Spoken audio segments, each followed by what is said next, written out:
Hi there. I have yet another RMJ Tactical Tomahawk here to review. This one isn't going to be as in-depth. The other one was 20 minutes. I'm trying to speak a little bit quicker, and if you need more materials-based descriptions and getting into the nitpicky stuff, take a look at my other one on my channel. Alright, let's get at it. This is an RMJ box and the Tomahawk. I've gone over this and this in the other video, so take a look at it. Okay, try not to waste my viewers' time here. Put this over here. This I'm going to use as reference. This is an RMJ Shrike. This is what we're going to review and take a look at, and it's an RMJ Loggerhead. Okay, so look at that compared to the other one. You can see that it is in the S13 configuration.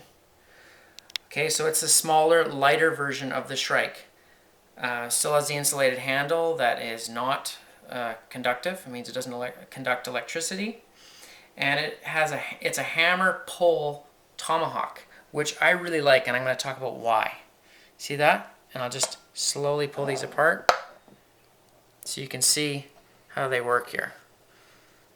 Identical heads. Well, actually, no, they're not identical. This one it looks like it's been through a milling machine, whereas the other one's been forged.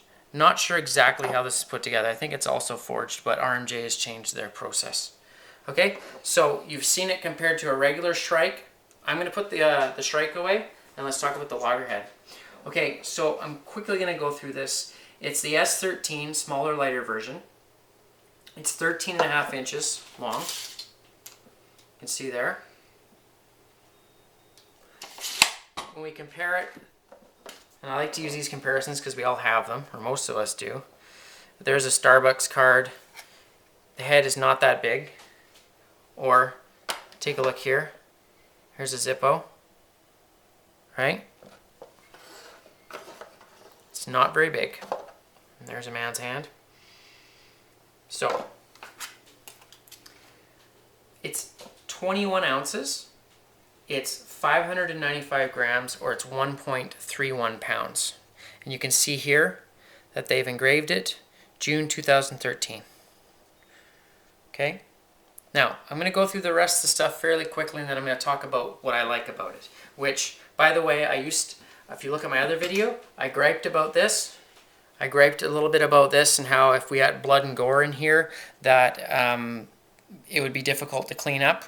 Well, get this. Check this out. On the Loggerhead, it's pretty smooth. Even their proprietary logo and Ryan's initials here are pretty smooth. You could clean this up quite easily. So guess what? There's going to be no griping done in this video. Alright, so it's differentially heat treated.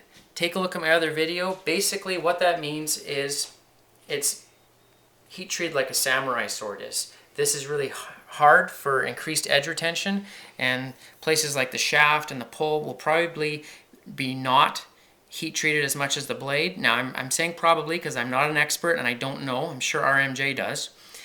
So what will happen is this will, hold an edge, and this will be a lot tougher. This will peen over if you hit hard stuff with it, whereas if you're hitting hard stuff with this, you're more likely probably to chip it or dent it. Well, this will dent too, but basically this steel is different from this steel. It's been treated differently. Okay? Now, the hammer forged steel is 4140, which is awesome steel. That's why these Tomahawks are so expensive. It's because of the materials that Ryan puts in there. Okay? The handle is insulated, and it's a non-conductive grip, and it's rubber over the full tang. So it's rubber to about, well, it's metal here and then it's rubber here. Now I'll go over this quickly because most of you astute viewers are probably saying, well, non-conductive grip, this is metal. I already went over this in the other video, but I'm going to go over it again because it's important. This is just rubber, right? So when you thread this in here, it's not going to conduct anything, which is great. And it's got a nice glass punch on here so that you can break into a window or anything else you want to hit. It's got, looks like some 120 grit India stone, and not sure where they get it from. Might want to look that up. But it slips in here, and then what it does is it also slips into here, into this here.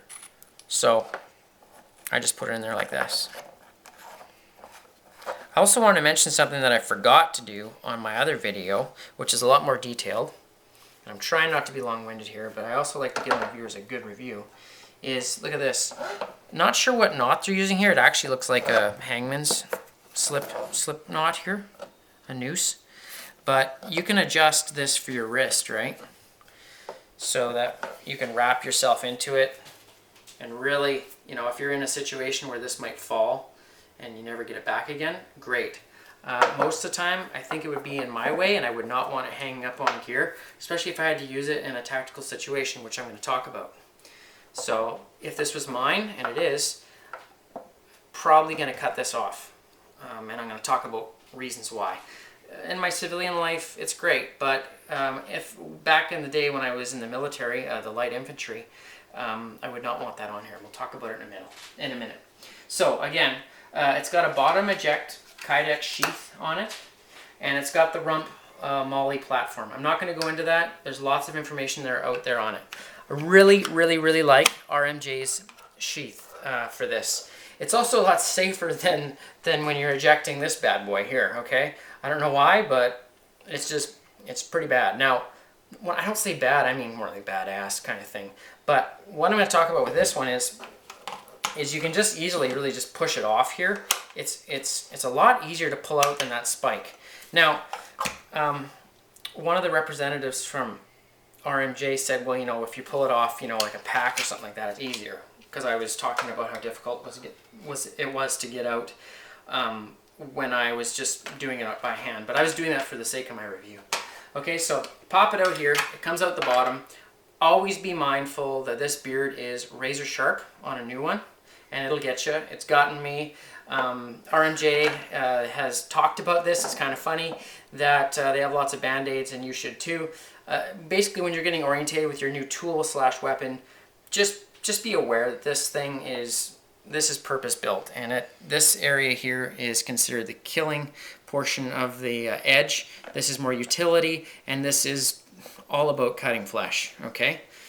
So, having said that, I'm going to set this aside, and we're going to get into what I like about it. First of all, I want to mention that this is available in different colors. It's got a Duracoat finish on here. It has a lifetime guarantee. All right, let's talk about the military stuff.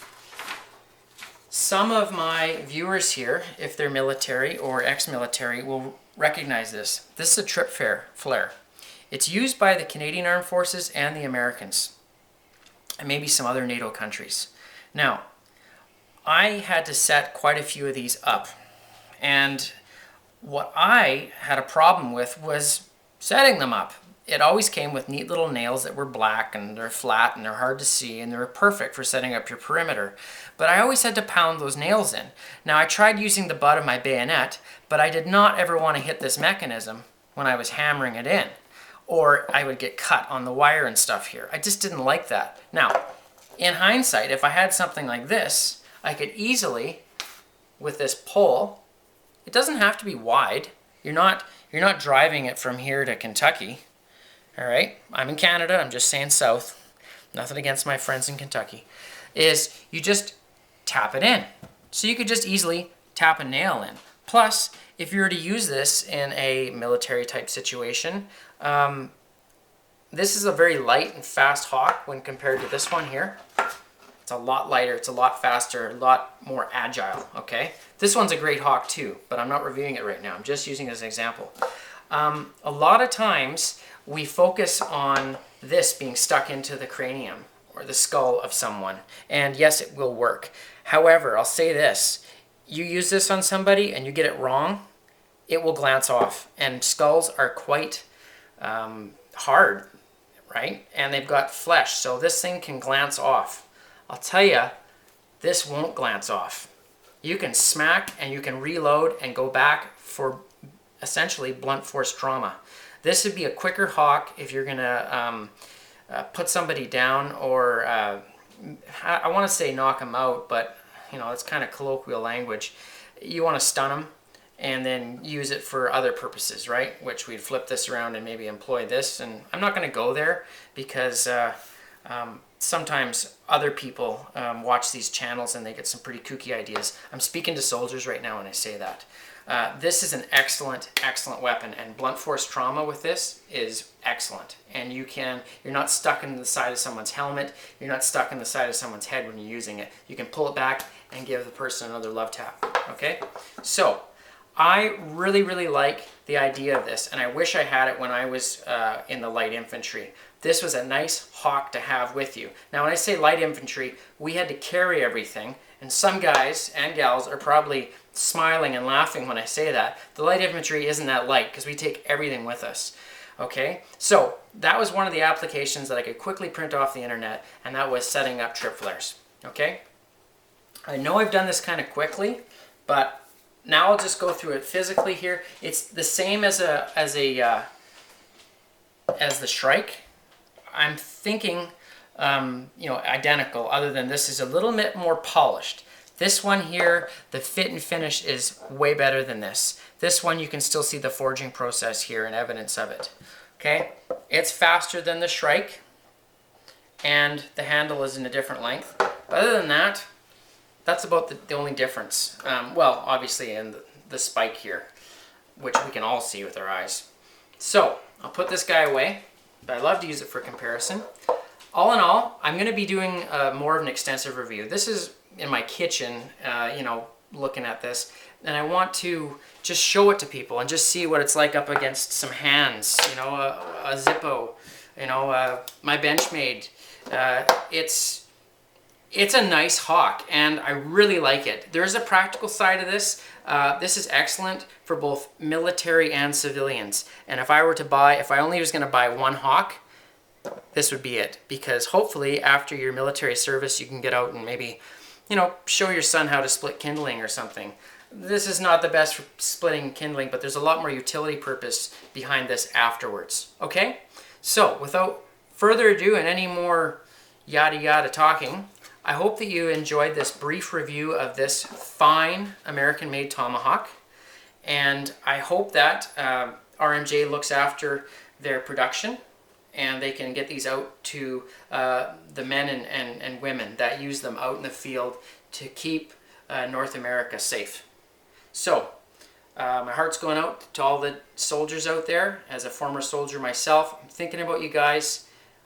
Stay strong out there. And if you can afford one, buy an RMJ Tomahawk. So far, RMJ is leading the pack here. All right? Thanks for watching. Bye-bye.